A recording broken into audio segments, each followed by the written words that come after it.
Joining us today, my name is Marcela Betancur, and I'm the Executive Director of the Latino Policy Institute. I want to start by acknowledging the beautiful art installation that is behind us today.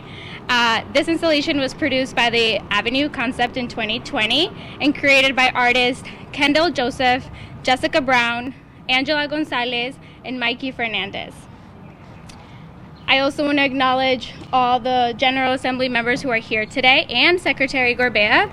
Thank you to Senator Oyer, Senator DeMario, Senator Cano, Senator Acosta, Representative Alzate, Representative Amore, Representative Potter, Representative Morales, Representative Knight, Representative Speakman,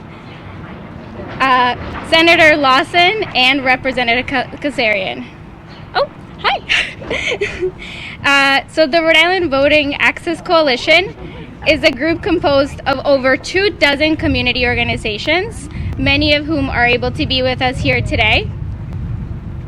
Our coalition came together in 2020 with the goal to make voting access safer and more accessible for all Rhode Islanders. Thanks to the overwhelming grassroots support and positive energy from some of our General Assembly members, our coalition partner, Representatives, commissioned Lincoln Park Strategies to conduct a statewide poll on the policies included in the comprehensive legislation that our coalition and partners at the General Assembly are here to support. I want to quickly get into some of the methodology of the poll, so we're going to get nerdy for a second.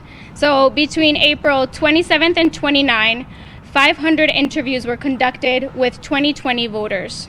Interviews were conducted over the phone, through landlines and cell phones.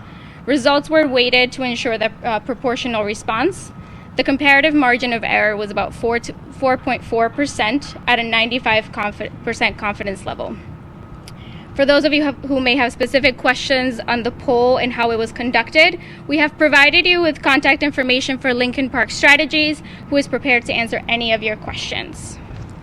Since the 2020 election, we have seen states like Florida, Georgia, and Texas, among several others, passing voter suppression laws. This year, our General Assembly has an amazing opportunity to pass legislation by Representative Kazarian, Senator Oyer, and Senator DeMario, who will make our elections more modern, secure, and inclusive. We are poised to be a leader on voting rights at the polling, and the polling data that we will share with you today demonstrates that Rhode Islanders, regardless of a party affiliation, overwhelmingly support adopting these measures, which strengthen the access to the ballot and empowers voters with flexible options. One of those very important measures is early voting. 71% of Rhode Islanders support a 20-day early voting period before Election Day. Our next speaker, Secretary of State Nellie Gorbea, has been a champion of early voting for many years. We are incredibly pleased to have her with us today. Thank you for being here, Secretary.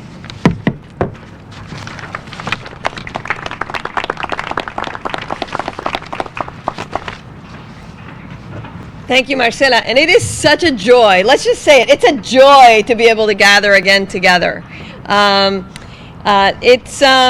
want to give a particular shout out. Now I'm going to get into trouble because there's so many of you. And I think this is what's really great about this type of legislation here in Rhode Island, that it truly has support of many, many leaders across our state at the community level and in the legislature. But credit where credit is due. I want to give a shout out in particular to the chief sponsors, or the lead sponsors, as you would say, Senator Oyer, Senator Alana DeMario, who's my senator. It's something about North Kingstown, let's just say it. And Representative Kazarian. And so thank you for introducing the legislation and gathering the forces of everybody here to make sure that we can make this legislation pass. And of course, thanks to the Voting Access Coalition, it is amazing to see what can happen when community rises up with their elected leaders to make change happen. I can think of no better location than this for a press conference. I love visiting this mural whenever I have a chance. It's not only a beautiful piece of art, it's also a brilliant expression of civic engagement. And it's why I was really thrilled to be able to offer citations last year to the 4 artists. And I do want to say their names because they did an amazing job. Angela Gonzalez, Kendall Joseph, Jessica Brown, and Mikey Fernandez. Let's give them a big round of applause. And by the way, if you scan the QR code on the mural, you'll be connected to the Secretary of State's website where you can register to vote. For the past 6 years, I've worked to bring modern elements like that into our government. Systems and rules that made sense generations ago don't always work today. And that's why I've worked to pass laws like early in-person voting and online voter registration that can improve access to the ballot box. It's also why I've upgraded our elections hardware with new secure voting machines and electronic poll books that make the experience at polling locations efficient and easy. Because elections should be about the voter. I'm going to say that again. Elections should be about the voter. Last year, I, along with several of the people here today, fought all the way to the U.S. Supreme Court, and we won to make that case, that elections should be about the voter. We did this to make voting from home more accessible during the pandemic, because your health should never be the price of admission to our democracy. And in the end, Rhode Island's election officials delivered a safe and secure general election that shattered turnout records. I was thrilled to see the incredible turnout, but I was just as excited to see that voters cast ballots by mail, early in person, or at the polling place on election day in nearly equal numbers. This shows that Rhode Islanders want options when and how to vote. I'm sure we'll see this in black and white when they release all of these poll numbers, and you'll see it in the details that Marcela just indicated. And it's why, we need to make those changes happen.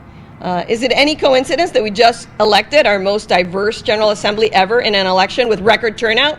No, it's not. It's because we have made it more feasible for people to exercise their right to vote. Elections should be about ensuring that voters can safely and efficiently vote for the candidate they believe will represent them. This is a fundamental part of our democracy.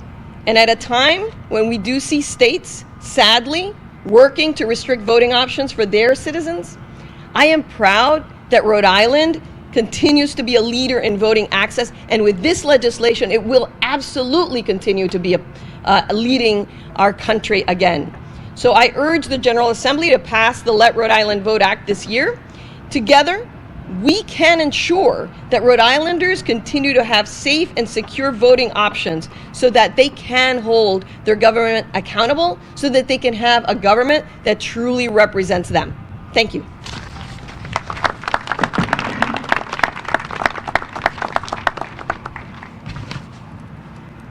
Thank you, Secretary Gorbea. An important theme that the Secretary mentioned is a very similar theme to what we saw in the poll, and is that Rhode Islanders want to have as many options as possible to access their vote. So I'm trying to see who has the... Okay, so Ms. Kelly has the poll where we can see that, in fact, in the 2020 elections, we saw a very even split of how Rhode Islanders voted. Those who voted by mail, and those who voted in person on election day, and those who voted early.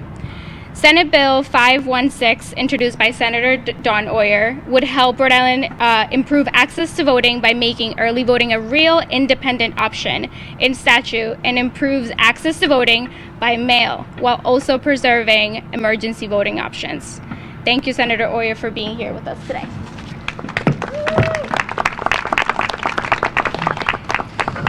Thank you. Thank you so much. And thank you to the Coalition for putting this event together. And thank you as well to Secretary of State Gorbea for your words and for being here today. And also thank you to my Senate colleagues who are here today, and as well as the sponsors of the legislation. I also wanted to acknowledge Senator Cisnowski, Senator Acosta, and Senator Coyne as well in particular, who have additionally put in legislation directed towards voting issues, many of which overlap with the issues that are outlined in my bill. And I want to give them credit and acknowledgement, especially for recognizing the need to move forward on these very important issues. Voting, it's a critical pillar of our democracy. Free and fair elections, that means that we have the trust and the faith that when we go to the polls, the elections are held fairly, that we have the freedom to exercise the vote for the candidate that we choose. That's the only way that people will have confidence in our system. And this legislation will help create systems that work for voters, because as the Secretary said, elections should be about the voters. We learned a lot of things about our country, both good and bad, from the pandemic. We learned a lot about voting in the pandemic. We held 4 elections over the course of the pandemic. Many of the things that are outlined in this legislation are things that were done by executive order or by court order during the pandemic. They worked. There's a national conversation to combat the big lie, as it's called, that the Republicans are putting forward. We know that that's not true. We know that we had the safest, most secure, highest participation election cycle during a pandemic. That's something to be proud of. And I think that it is important to codify those changes that we made during the pandemic and make sure that our elections continue to serve the people. And so with that, I want to say thank you to all of my co-sponsors and all of the supporters here today. And I look forward to working with you all to get this legislation across the finish line. Thank you.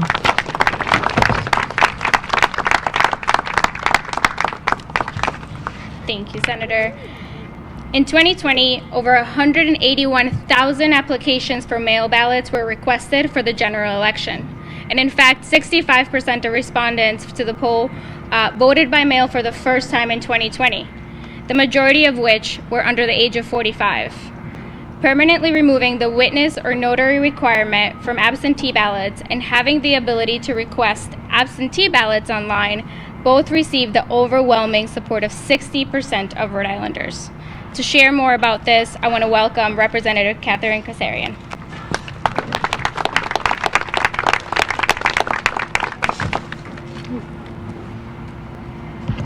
It's nice to can everybody hear me? There you go. There we go. It's nice to take off the mask to be able to speak. It's good to be back to some normal things.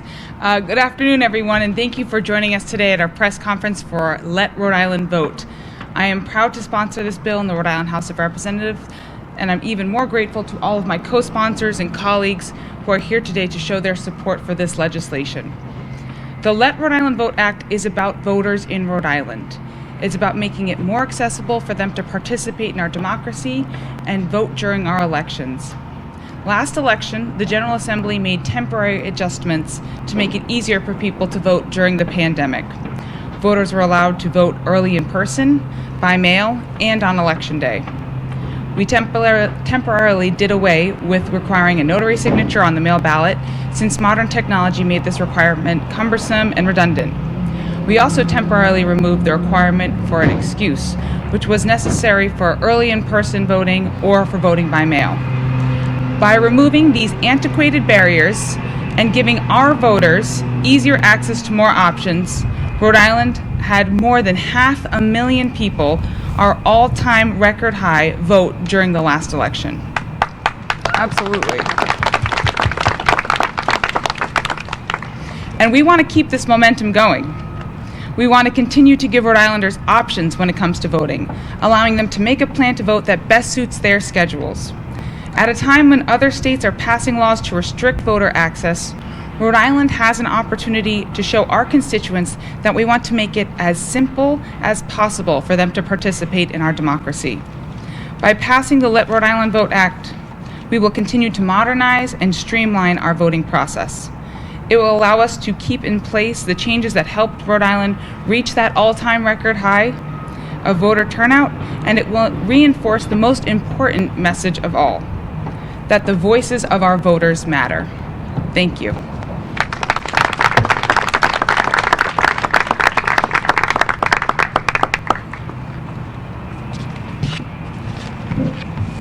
Thank you. The Rhode Island Constitution currently requires voters to be registered 30 days before the election.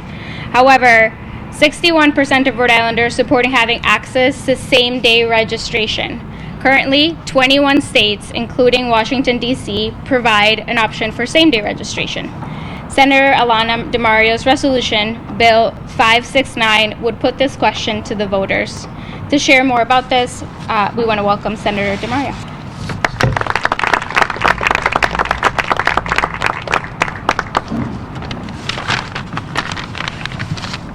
Thank you so much, and thank you, Marcela, for sharing the excellent news that the majority of Rhode Islanders support the move toward same-day voter registration. As my colleagues have said, the turnout in the elections we have had here in Rhode Island during the pandemic have shown that when we make voting easy and accessible, more eligible Rhode Islanders cast their ballots and make their voices heard. But to have their voices heard on Election Day, they have to be registered to vote. Right now, anyone can show up on Election Day and register to vote for the president, so why shouldn't they be able to do the same for town council, school committee, the General Assembly, and statewide offices? In the final 30 days leading up to an election, local candidates are still out knocking on doors and making every attempt to invite our neighbors to participate in making decisions about how our communities are run. I want every eligible Rhode Islander I meet to have the opportunity to take that moment of engagement and turn it into action. I don't want them to face the barrier of an antiquated 30-day registration requirement that keeps them out of the process and sends the message that their voice doesn't matter. Passing Senate Bill 569 and moving us towards same-day voter registration, along with passing the Let Rhode Island Vote Act, will also help Rhode Island align with the goals of the John Lewis Voting Rights Act, very appropriate for our setting today, and for the People Act. At the state and national level, these changes are essential to creating a functional democracy where everyone is included and represented. We have the ability to safely and securely modernize our elections and ensure that all eligible Rhode Islanders have the chance to make their voices heard at every level, and now is the time to take action. Thank you so much for your time, and now I will hand it back over to Marcela. Thank you so much, Senator. As you can see from our champions at the State House who are currently with us today, and those who couldn't attend, as well as from the poll results, Rhode Island is ready to be a leader in the nation to make voting easier while other states are actively passing laws to suppress the vote. The time to pass legislation is now. Doing so will provide our state and municipalities with enough time to prepare effectively for the 2022 elections. Thank you again to Secretary of State Nellie Gorbea, Senator Oyer, Representative Kasarian, Senator DeMario, and to everyone else who's here today who snuck in while I was speaking. You are all great. Especially thank you to everyone in our coalition, our partners, for your work in engaging in our community.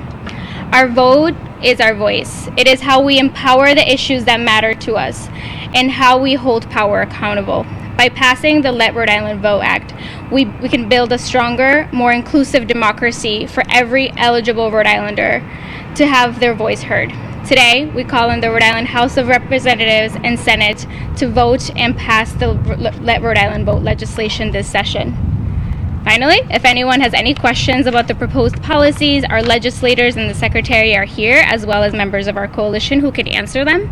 For specific questions on the polling data, as I mentioned earlier, the pollster is prepared to answer any of your questions. Just contact them at the information that we've shared with you today. Thank you again, and have a great day.